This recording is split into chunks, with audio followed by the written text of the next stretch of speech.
Assalamualaikum warahmatullahi wabarakatuh. Perkenalkan, nama saya Puput Purnama Putri, peserta Latsar CPNS Kemenkes tahun 2025 di BPPK Makassar. Saya angkatan 2, kelompok 3, dan saya berasal dari instansi RSUP Jayapura dengan formasi jabatan saya yaitu Pranata Laboratorium Kesehatan Ahli Pertama. Dengan pengampu agenda yaitu Ibu Sapta Dewi Kanti Wilujeng SSMM. Profil organisasi. RSUP Jayapura adalah rumah sakit vertikal milik Kementerian Kesehatan Republik Indonesia dengan tipe kelas B, berlokasi di Kota Jayapura, tepatnya di kawasan Universitas Cendrawasih. Rumah sakit ini berfungsi sebagai pusat rujukan utama di Papua sekaligus menjadi rumah sakit pendidikan yang bekerja sama dengan Fakultas Kedokteran Universitas Cendrawasih dan Politeknik Kesehatan Kemenkes. Visi Rumah Sakit Umum Pusat Jayapura adalah menjadi rumah sakit bertaraf Asia dengan pelayanan unggul dan pertumbuhan berkelanjutan dengan misi menghadirkan pelayanan unggul, akuntabilitas, inovasi, dan kolaborasi lintas unit. RSUP Jayapura memiliki luas tanah lebih dari 60.000 meter persegi. Rumah sakit ini dilengkapi dengan fasilitas modern, mulai dari ruang rawat inap, ICU, poliklinik, laboratorium canggih hingga unit cath lab. Pelayanan yang diberikan bersifat komprehensif, mulai dari pemeriksaan laboratorium, radiologi hingga perawatan rawat inap dengan standar mutu dan keselamatan pasien. Selain itu, RSUP Jayapura juga berkomitmen memberdayakan sumber daya manusia lokal melalui pelatihan, sertifikasi, dan pengembangan kompetensi tenaga kesehatan termasuk analis laboratorium untuk mendukung profesionalisme ASN dan peningkatan mutu layanan di Papua.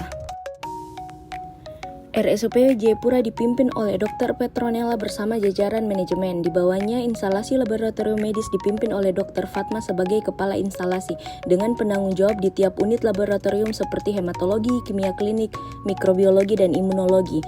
Susunan ini juga memastikan koordinasi berjalan baik dengan tugas tiap petugasnya jelas dan pelayanan laboratorium dapat diberikan secara cepat, akurat, serta standar mutu rumah sakit. Sebagai Pranata Laboratorium Kesehatan Ahli Pertama, tugas saya meliputi: yang pertama, melakukan pemeriksaan laboratorium sesuai SOP dan standar akreditasi. Yang kedua, menjamin akurasi dan validitas hasil pemeriksaan untuk mendukung diagnosis dan tindakan medis. Lalu, berkoordinasi dengan tim medis terkait hasil pemeriksaan. Dan yang ketiga, menjaga keamanan dan keselamatan pasien serta kualitas lingkungan kerja laboratorium. Jenis pelayanan yang diberikan mencakup hematologi, kimia klinik, mikrobiologi, virologi, serologi, dan pemeriksaan penunjang lainnya. Standar layanan yang harus dicapai meliputi ketepatan waktu pemeriksaan, akurasi hasil, kepatuhan terhadap prosedur laboratorium, dan keselamatan pasien.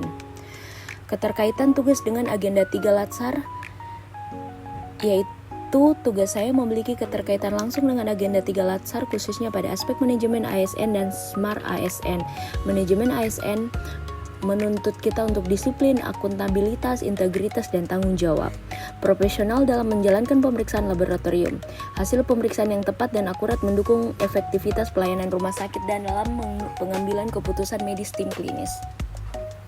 Smart ASN itu sendiri juga menerapkan teknologi laboratorium, pemanfaatan sistem informasi komunikasi yang efektif dengan tim medis, dan inovasi pengelolaan data laboratorium mendukung pelayanan cepat dan berkualitas, sejalan dengan prinsip ASN yang adaptif dan cerdas.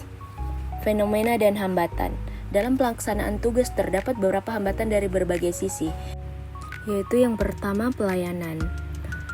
Keterbatasan alat diagnostik menghambat kecepatan pemeriksaan. Kemudian beban kerja tinggi dapat mempengaruhi ketepatan waktu hasil dan kepuasan pasien. Yang kedua, manajemen. Koordinasi antar unit seperti laboratorium dan administrasi belum selalu optimal, mengakibatkan keterlambatan proses pengambilan sampel dan tindak lanjut pasien. Kemudian yang ketiga, administrasi. Sistem informasi laboratorium belum sepenuhnya terintegrasi dengan rekam medis elektronik. Lalu yang keempat yaitu mutu dan prosedur. Penerapan SOP laboratorium dan kontrol kualitas internal serta eksternal membutuhkan pemantauan rutin. Kurangnya pelatihan berkala dapat mempengaruhi akurasi hasil dan keselamatan pasien. Fenomena ini menuntut manajemen yang baik, kolaborasi lintas unit, dan inovasi berkelanjutan, sehingga standar layanan tetap tercapai dan peran laboratorium dalam mendukung pelayanan medis tetap optimal.